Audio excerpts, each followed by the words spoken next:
ba't ang daming batong nakatirik sa puso mo? Bato ng galit, bato ng hinanakit, bato ng poot. Naku, puro bato ka. Kaya pag in-x-rayhan, sabi, Eka, puro Eka, mabibigat ang nakapatong sa puso mo. Bigat na po sa galit ko yan. Eka, ba't nagbabara na yung tubo mo? Nako, hirap na po ako sa pagpuguntong hininga. Ba't Eka, nawawala na Eka yung magneto mo? Paano po, hirap na sa kakaisip ang utak ko? Ba't Eka, yung Ekang baterya mo'y humihina na rin? Paano po, pinwersa ko? Buhay po ba ang Diyos? Mga kapatid ko, magnilay-nilay kayo. Ang may pandinig ay nakarinig. Di po ba buhay ang Diyos? Tulad po namin, may libre na naman kami tanghalian, pati hapunan. Di po ba libre ang Diyos? Di po ba masurpresa ang Diyos? Sinabi po ba namin pakainin kayo? Hindi ko po sinasabing pakainin kayo kaya hindi kayo pinakakain. Pero sinasabi niyang, wala akong lingkod na gugutumin. Sapagkat kung ang ibon ay pakampay-kampay lamang sa himpapawid, subalit malayang humahapon sa kanyang pugad, humuhuni at kumakain, nabubuhay. Ikaw pa kayang anak kong sa akin ay nagpapagal at nagpapakatotoong lubusan, ang di ko buhayin at pakainin. Kaya ilang putahang gusto mo? Pag ginain ng kapwa mo, hindi lamang isa, dalawa, tatlo, labis-labis, ang galak na hain ng Ama. Galak ng kapayapaan, galak ng kagalakan, galak ng kasiyahan ng kalusugan ng katawan at kaluluwa, at galak ng pag-asang sa'yo'y di mamamatay. Kala nyo pagkain putahing mikado? May mikado po ba? Mitsado raw. Buhay po ba ang Diyos? Buhay po ba ang Diyos? Ang may pandinig ay nakarinig. Gusto nyo na po bang umuwi? Ay, salamat. Sige anak, ikaw na lang kasi may pagkain kami tutunguhan Buhay po ba ang Diyos? Hindi po. Kung minsan po, kailangan tayong magpatawa sa sarili natin. Kung minsan po, kailangan nating kalimutan ang lahat sa buhay natin. Kung minsan po, kailangan po nating magpakasakit. Kung minsan po, kailangan nating maging matatag. Subalit yung minsan na yan, hindi po pinapahintulutan ng Amang minsan-minsan lang kapag nasa Kanya ka na at ang Espiritu'y nananahan. Ang minsan po na yung pagpapatatag niya, buong buhay mo'y tatatag ka na. Lalakas ka, sisigla ka, magliliwanag ka, magagalak ka, papayapa ka. Subalit minsan lang gustuhin niya ng tao, wag. Gustuhin mo sa tuwina nang di na mawala sa'yo. At sinong ibigay niyan? Espiritong banal na bahagi ng Ama sa sanlibutan. Muli po'y magandang umaga, mga minamahal ko. Pinatawa na kayo, pinasaya kayo. Anong kasunod niyan? Malungkot ka pa rin ba? Dahil sa nararamdaman mo, wala nang magagawa sa iyo ang Ama. Talagang wala na. Walang-wala na. Maging si Apo Kunching ay... Buhay po ba ang Diyos? Buhay po ba ang Diyos? Kaya, kung anong ikay nang hihinaw at nagsasawa, ang Ama rin ay nakakadama ng gayon. Ang Kristo rin ay nakakadama ng gayon. Kaya mga mahal ko, pagnilayan nyo na lamang kung paano ka nang hihinawa sa buhay mo. At pagnilayan mo kung paanong nanghihinawa ang Ama sa'yo, saka bibigay niya ng mabuti, ngunit tayo tanggap. Sa kakahandog niya ng mga pagpapala, ngunit sinasayang mo. Sa pag-aalay niya ng buhay mo, ngunit ayaw mong pagahan. Aba, Apo Kunching, kaya nga takot akong magkasakit, halagang-halaga ang buhay ko sa akin Ayaw mo palang magkasakit. Bakit yung ginagawa mo?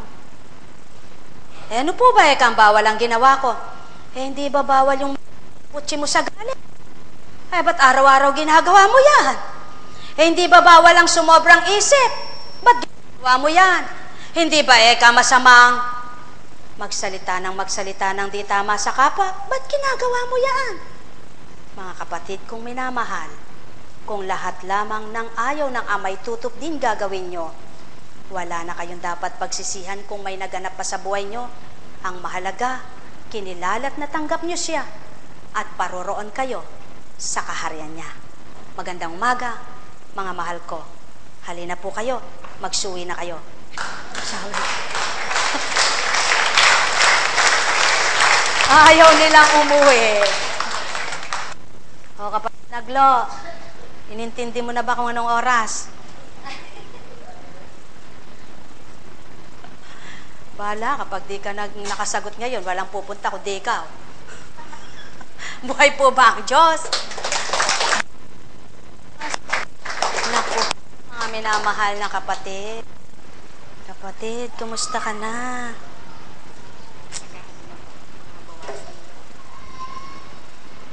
Pero nakakaligta ka eh.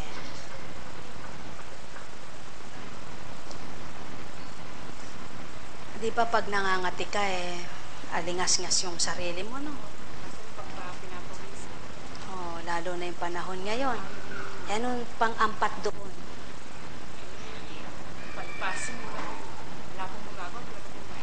Hindi.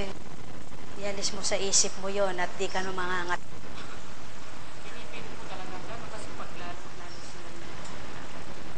Kaya nga yung mga dahon-dahon, pampaampat yun eh. Yung dahon-dahon, kung alam lang ng tao, pang-ampat ng kati yun. Pero paano tatanggapin? Sinawaan mo na, ayaw mo na. Para, sinawaling sa di araw. Buhay po ba ang Diyos? Pag sinabing 5 buwan, 5 buwan walang tao. Hindi. Sabi sa'yo, 3 buwan, diretso. Dire-diretso. At kung kailangan pa'y gawin pa, kasi hindi lamang kasi sa 2nd degree yan eh. Nasa 3rd degree na yan. Kaya kumbaga, sa sunog man, kapag nasunog ang katawan mo, nasa 8th degree, kailangan eh, nandun ka sa intensive care. Subalit ikaw, hindi naman yan sunog, kaya malaya ka.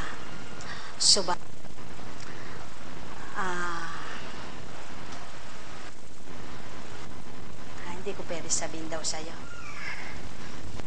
Buhay po, Diyos. Masarap po yung tapatan at nakikipagtapatan. Sa tindera man, hindi lang yung sinungaling, masarap yung tinatapat ka. Di po ba? Pasensya ka na, talagang ito lang eka ang puhunan ko, ito eka ang tubo ko. Kung gusto mo kaya hati na tayo dahil magninegosyo ka rin. Pero merong tindera sasabihin, naku eka, wala pa eka sa puhunan yan eh. Ibebenta mo ba yung wala sa puhunan?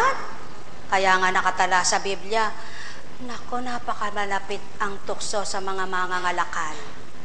Napakalaking kasalanan ng mga mangangalakal kasi yung piso, sinasabi 50 lang. Yung 50 ay sinasabi, 25 lang. Pag sinabi pa, halimbawa, isda ang bibilin mo. At namimili kang namimili. May suplada pang tindera, kukunin ng isda. Abahin nilamog mo na eka yan, bibili ka ba eka? Wala pa eka sa puhunan yan eh. Kaya meron po bang mag-iisdang yumaman? Tanong ko po sa inyo. Meron po bang mag-iisdang yumaman? Ay talagang wala. Kasi bilasa, tinitinda pa, sasabihin wala sa puhunan. Pero tubo na lang yung natira, wala pa sa puhunan. Lumapit yung pulube. Palimos eka. Umalis ka nga eka, dyang matanda ka. Hindi pa nga eka kukumita. Bilasa na yung tinda, tubo na lang. Sabi ng ama, pinanghinayangan mo eka ang binigay sa aking anak yan. Samantalang bilasan at kita mo na lamang yan.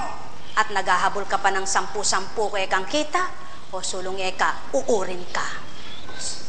Sinong nakinaba? Di bagat ang lupa. Ganyan po ang tao. Gusto pang makinabang ang lupa kaysa ang kapwa. Mga mahal ko, ang pakinabang na binabahagi sa inyo ng amay walang katapusan at ang pakinabang na ay pakikinabangan ng lahat ng anak niya, lamang ang taong ayaw makinabang at tumanggap sa pakinabang ng kanyang banal na aral na magbibigay buhay. Halina po kayo.